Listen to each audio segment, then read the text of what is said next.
really glad you could be here because today we're talking about financial literacy. And it's probably one of the most important things you need to know. Because look, as a business owner, you can make all the money you want to make. But if you don't manage your finances correctly, and if you don't do it in a way where you actually have the money that you're saving for the result of all of your efforts, well, then it really means nothing. So today we're going to decode everything you need to know. And with us today to discuss this is Vince Shorb. Now, he's one of the country's leading advocates for promoting financial wellness and a thought leader in teaching and scaling financial education programming. Now, Vince's mission is to create a world where people are informed to make qualified financial decisions and confidently take effective financial action that best helps them meet their basic human needs while moving toward fulfilling their personal, family, and global community goals as well. Vince, thanks for joining us today. Hey, thanks for having me. So I will start right from the basics because, this term gets thrown around a lot, but financial literacy, give me some feedback of what it is and why is it so important to us? Yeah, there's a industry definition, how we all refer to the industry. Then there's a literal definition. The literal is more knowledge of money topics, right? And it's good to know things like ROI, what a good credit score is, how to budget. But there's other aspects you need to do as far as, really being financially well. So financial literacy, the way the industry looks at it, also includes financial behaviors. So how you're managing your money on a daily basis, your sentiment, meaning your overall confidence and your feelings toward hope of the future, the systems you have in place, and also the team members. So really, we take a more holistic look at financial literacy. And hey, if you have that knowledge plus good behaviors, you're confident, you have a good team and systems, hey, there's a better chance you're going to reach that state of financial wellness at a faster rate than if you're lacking any one of those elements. So when you talk about financial wellness, drill that down a little for me. Yeah, I think wellness is defined by everybody differently, right? Some people may say, hey, I don't mind working for my whole life. I just want to have 3 days off a week, being able to spend weekends with my families, take a weekend trip once a month to the lake house. And that might be their idea of wellness, where other people are like, hey, I need 2 million in the bank. I need some real estate. I need some other things. A running business is profitable. I need those things. So everybody's definition of financial wellness is different. I think the base level is when you can attain self-sufficiency, meaning you're not reliant on other people for money, and you can take care of yourself and your family. That's really the base level. Anything from there is just a higher level of financial wellness. Is that where people should really start? Is this kind of trying to figure out what their goal is financially, where they want to end up? Because like you said, it seems like it's different for everybody. So when we're really thinking about this, drilling down, thinking about financial literacy, thinking about financial wellness, is it a good place to start with figuring out where we want to end up, what the ultimate goal is? Yeah, I think it's a good place to start, but mind you, there's always changing goals too, right? We can have a goal and a mission and things change as we mature, gain knowledge, and just have different life experiences. So I think it's important to reflect on that goal and really say, hey, is this still my goal each year, a couple times a year? Hey, is this still the key target? Now, the sooner you can hone in on that one target and say, hey, this is where I want to get to, the better. But just early on, especially for those younger listeners, things will change over time. You may have one level of financial security you're trying to reach now. That may change later. Hey, if you have a couple kids and a family and so forth. So it changes with our life events, life experiences, but I think you're exactly right there, Ty. Having a plan, having an objective at the end of the day, whether it be for your finances or your business, is really key to work forward. So from your experience, everybody that's listening, watching here, entrepreneurs, where do you see people, who do you find that really needs financial education? Is it like everybody you come across that you're just like, wow, like the world in general, or do you find that some people more than others really need a deeper level of financial education than what they have? I think the problem of financial illiteracy is huge. When I talk to most people, it's their lack of knowledge in key areas can really take them from a good position to having some issues later in the future. So, and we do a test each year, our national financial literacy test of the 14 to 18-year-olds. The average score is about 60% on a very basic 30-question test. The adult population, it's toward the mid 70s. But it's a pretty basic test. So it is worrisome. But that's also reflected in when we look at the socioeconomic makeup of the country. We have about 2/3 of the people here that are vulnerable or coping, which means barely getting by. So I think that illiteracy rate really translates well to actual people's current financial situation. And it's a great place to start, right? If you're having trouble with your finances, if things aren't going the way you want, it's time to take a deep dive.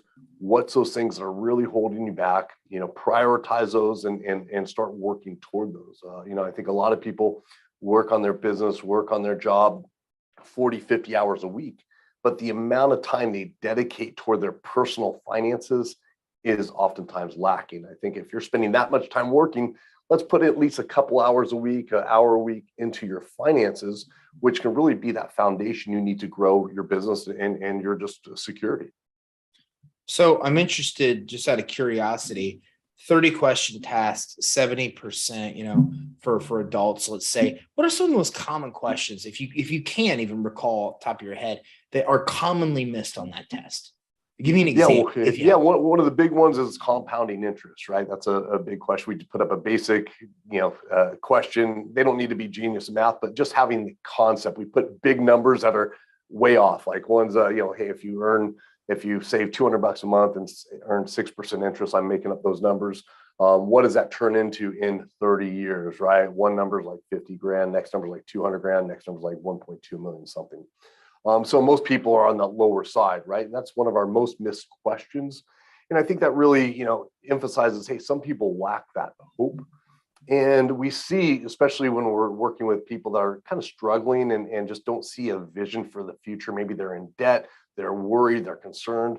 And when we get them to play on that calculator and see what that can be, there's some excitement back in their life. They're like, oh, wow, I had no idea I can actually achieve this. Nobody in my family's ever, been, achieve that level of wealth. And if I start here and just remain consistent and have some luck on my side as far as investments, well, I stand a chance. So seeing that hope come up is a great thing. And I think that question emphasizes a lot of sentiment and just lack of knowledge about how money works. Yeah, I think it was Einstein that said that like compound interest is like the eighth wonder of the world, I think. Yeah. It relates back. But it brings me to a good point. On the other side of that, with adults, when we talk about kids, I have an 11-year-old, I have a 13-year-old. What should I be teaching them now that I'm probably not? Yeah, I think the core is, hey, we need to teach income and expenses, right? That's the core of personal finance. So in a big part of income's work ethic. So there's a study out of Brown University, 50,000 kids, work ethic habits formed by age 9. So those are happening early. So I think chore systems where they're earning money, so they're able to spend money on the things they want and also save for the future is critical. But also a key thing is getting them used to the expenses. So I always encourage parents to charge your kids rent, charge them for the cell phone bills, charge them for the things they're doing, a small percentage, right? You're giving them a little more chore money, but you're taking some back. So it's a teachable moment. So you can sit down and say, hey, this month you earned $200. You got to pay $20 for the house.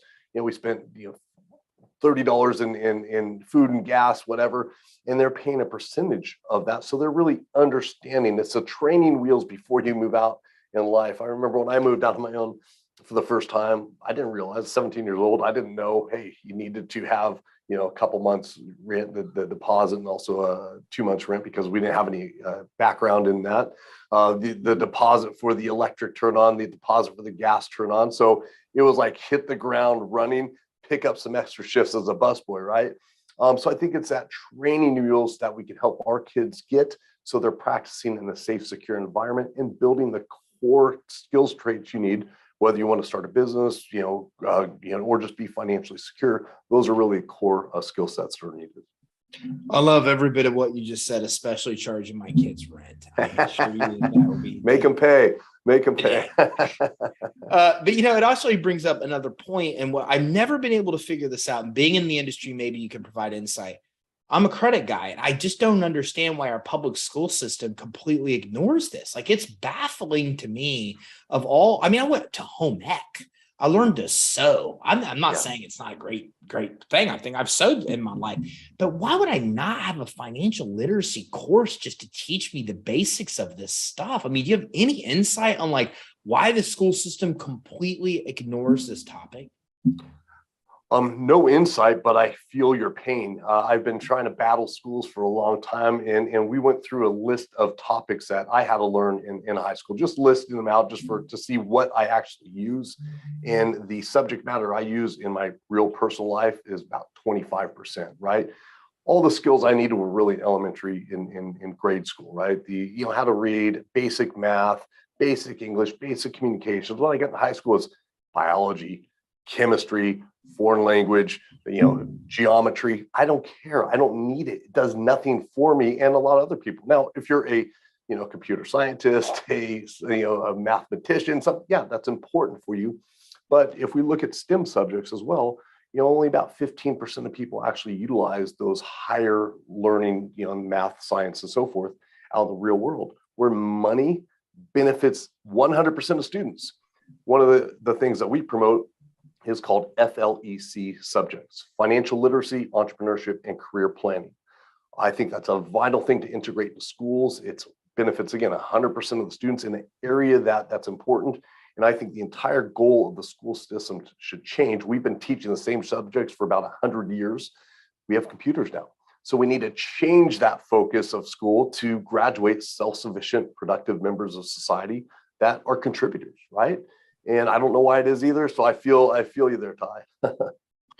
Another thing that I'm interested about is like our savings rate in this country is astonishing. Nobody saves, everybody spends.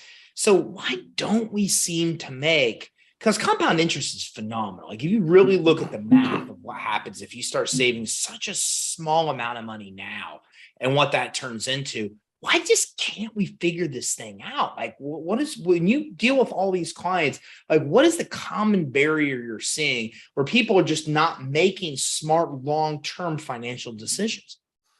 Yeah, we see that quite a bit. And again, I think it stems a lot into childhood, so when we're exposed as childs to a lot of very sophisticated ads, peer pressure, these influencers, and our peers are getting those things. We want those things.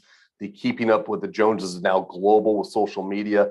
Parents aren't teaching money. Schools aren't teaching about money. So we've really developed this next generation of consumers. And that short-term happiness is what they're going after. So I think we have a big challenge on our hand. And one of the things our coaches do when they're working with adult clients is say, hey, look back into your childhood. How were you spending? And what are some of the factors on the way you're spending now? But some of the big areas that people go wrong are, hey, their rent, and or their mortgage, right? They're getting too much home for what they can afford.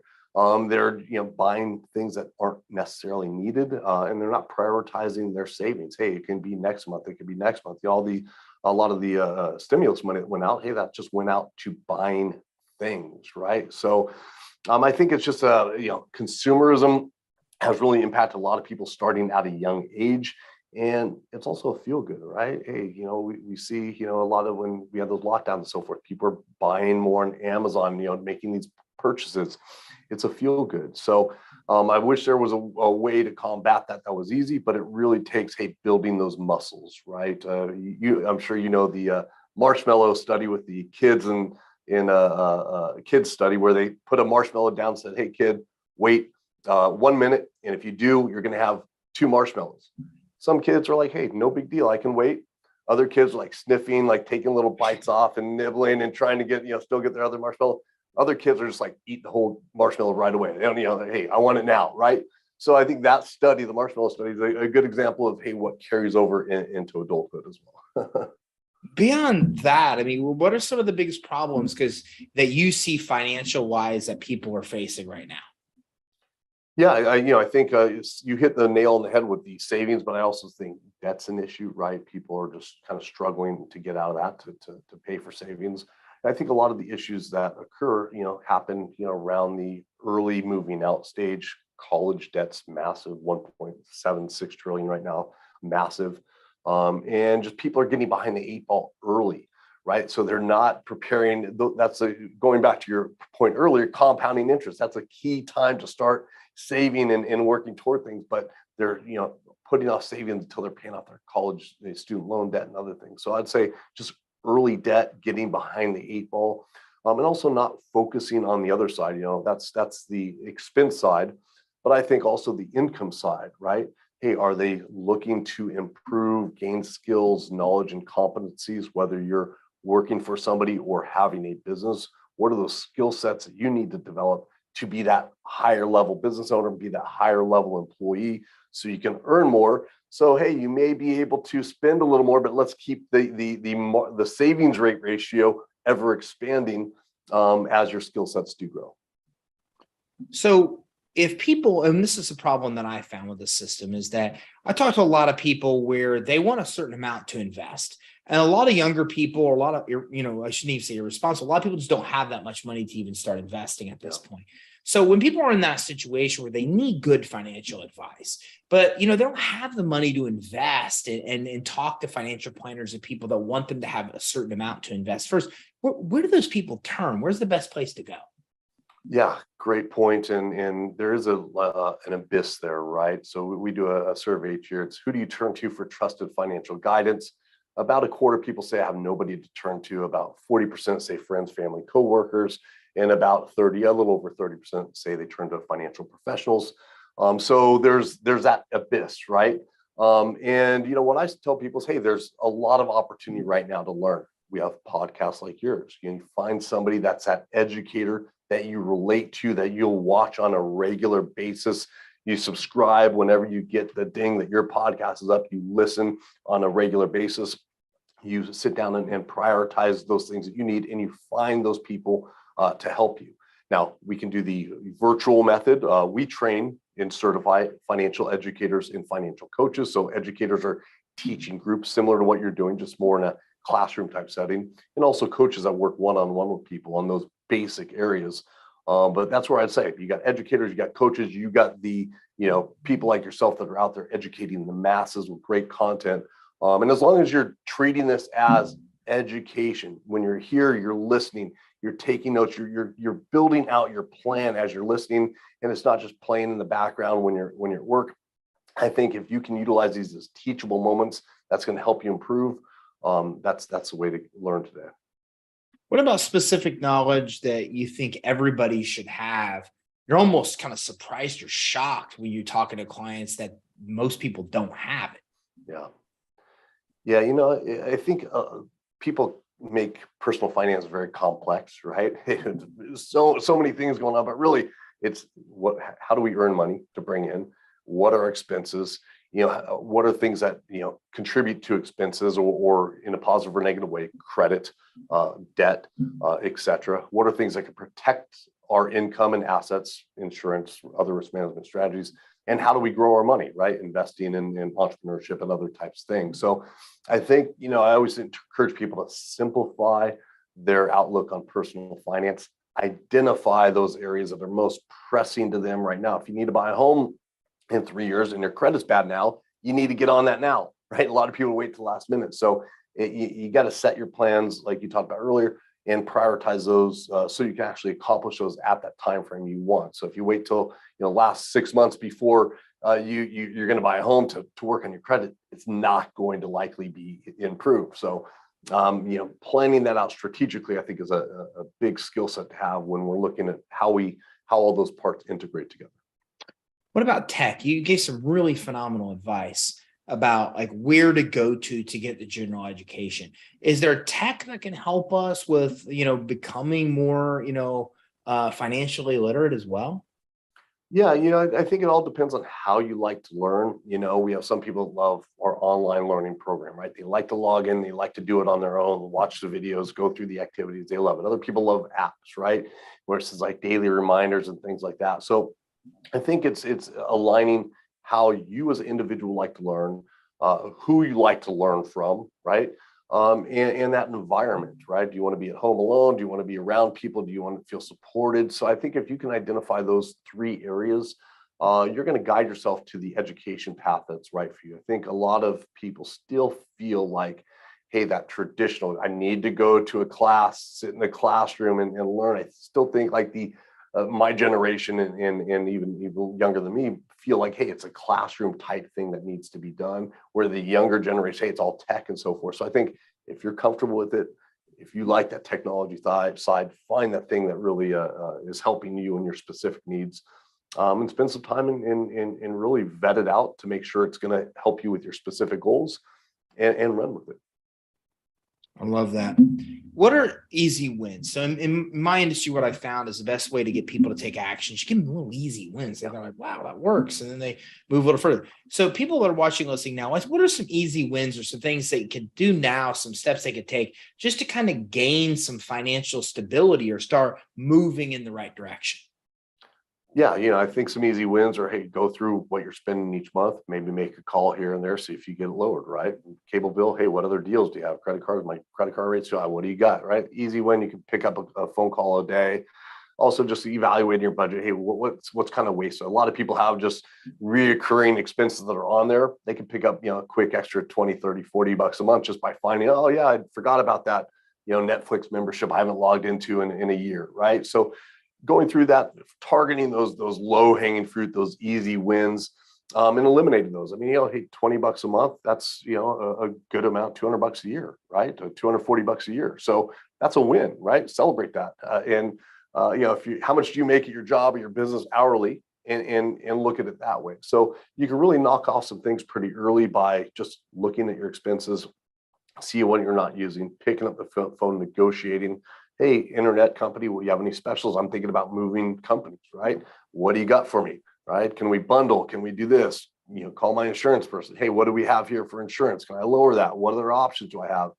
And, through that, maybe picking up a couple $100 savings a month, and that translates to, a good couple $1,000s a year. So I think that's the easy win. I love that idea. I'm big into momentum too. Those early successes are really key. So I like that point you made.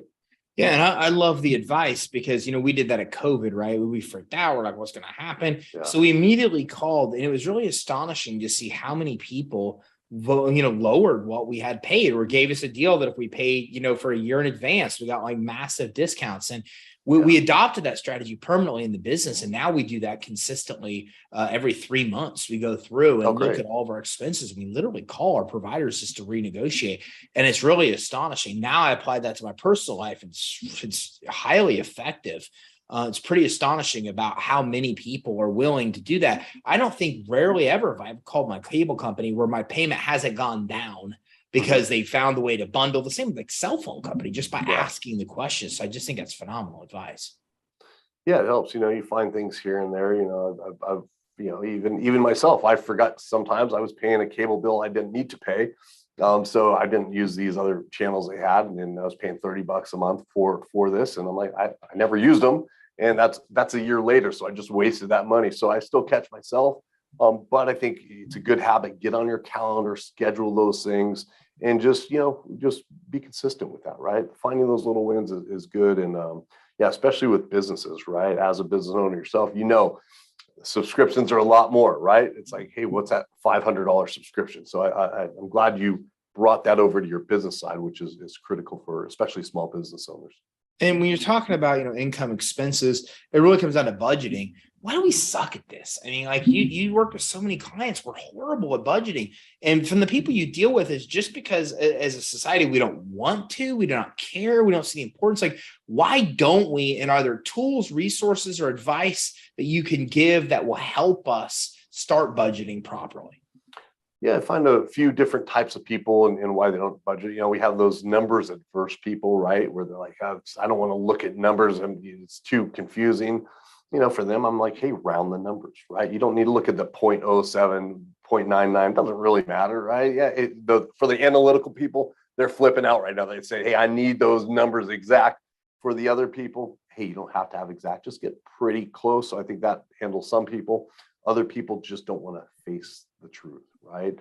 That's a scary situation to be in. Things aren't good. So when times are good, when the market's up and you want to see that statement of growth, or when sales are good that month, you want to look at that bank account. Hey, what came in?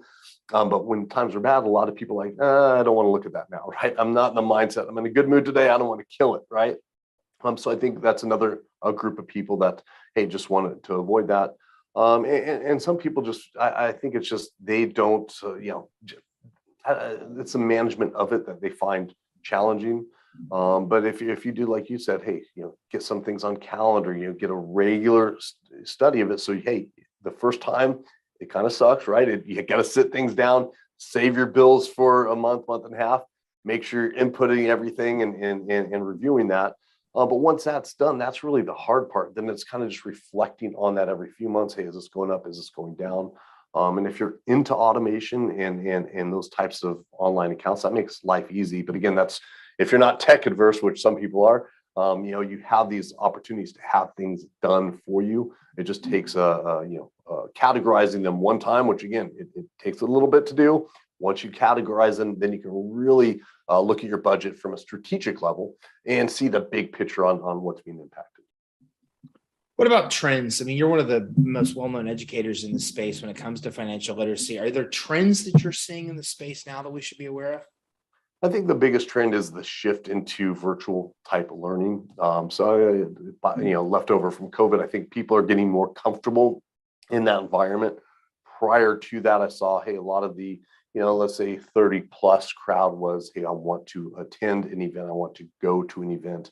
Now they're comfortable with this online thing, which is, I guess is a positive byproduct. I still prefer in person when I'm teaching in person. Let's get there. Let's be able to walk up and have a conversation with them. But I think more and more people are accepting this as education and they're comfortable with it. Hey, it's whatever you embrace is good. But I think that would be the main trend. Also, we're really pushing the trend to combine the traditional financial education. So since financial education has been around, it's been PowerPoint presentations, right? 90 minutes, 60 minute, a speaker, right? But best practices in education tell us that's not the best way to teach. So there's education methodologies that we need to incorporate with this topic because there's psychology involved. There's everybody in that classroom has different goals, different situation, and different paths. So we really need to incorporate more diverse education methodologies, whether it be case methods, where they're actually implementing what they've learned, and other methodologies that help. So that's one of the things that we're trying to push as well. You mentioned online and you mentioned before social media, and social media is horrible for the keeping up of the Joneses. Like that's just our mimetic desires, it's through the roof on what that causes us to chase. But what has it done for education? I'm interested. Do you think social media itself has actually helped you by giving you a better platform to be able to provide education?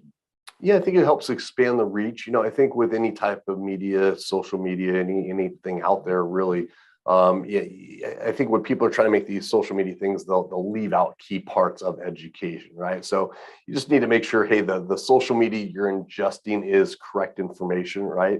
But I think there's a lot of really good things, even like there's these, TikTok people out there. There's these, YouTube videos. There's these, visual education cues with social media.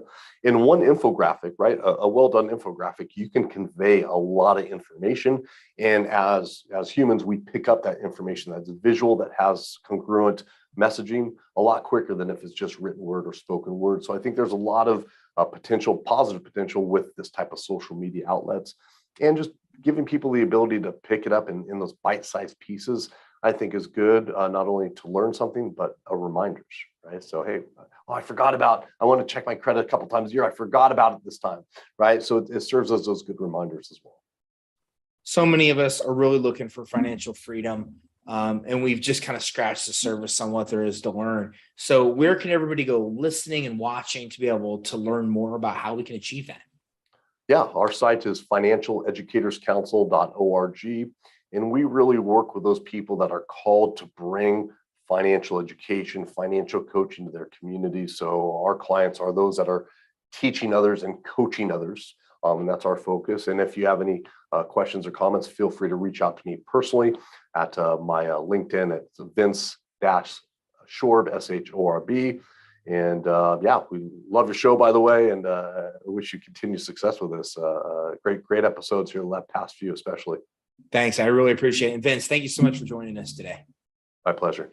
All right, so listen, if you're watching and listen, this is the most important thing, really, is that so many people work their whole life and have nothing to show for it. They struggle in retirement. And if you ever looked at what you're going to get paid in Social Security, it's not enough. It's not even enough now to even handle your basics of a home loan and a car loan. So you've got to get this figured out. If you don't, then it's all for naught, because making it's one thing and properly managing your money is probably considerably more money than even making it, because if you can't properly manage it, then it doesn't even make sense to make it, because you're throwing it away anyways. But we just really just scratched the surface. And if you go to financialeducatorscouncil.org, then what you'll find is a ton of really good, valuable information. You can learn more about financial coaching, financial education, amongst many other things. So take that step right now. Go check it out, because again, make a habit, even create a habit of going through the resources here and being able to learn what you need to learn to be able to really take the steps to obtain true financial freedom in your life. So make sure you go to financialeducatorscouncil.org right now, financialeducatorscouncil.org. Thanks for tuning in.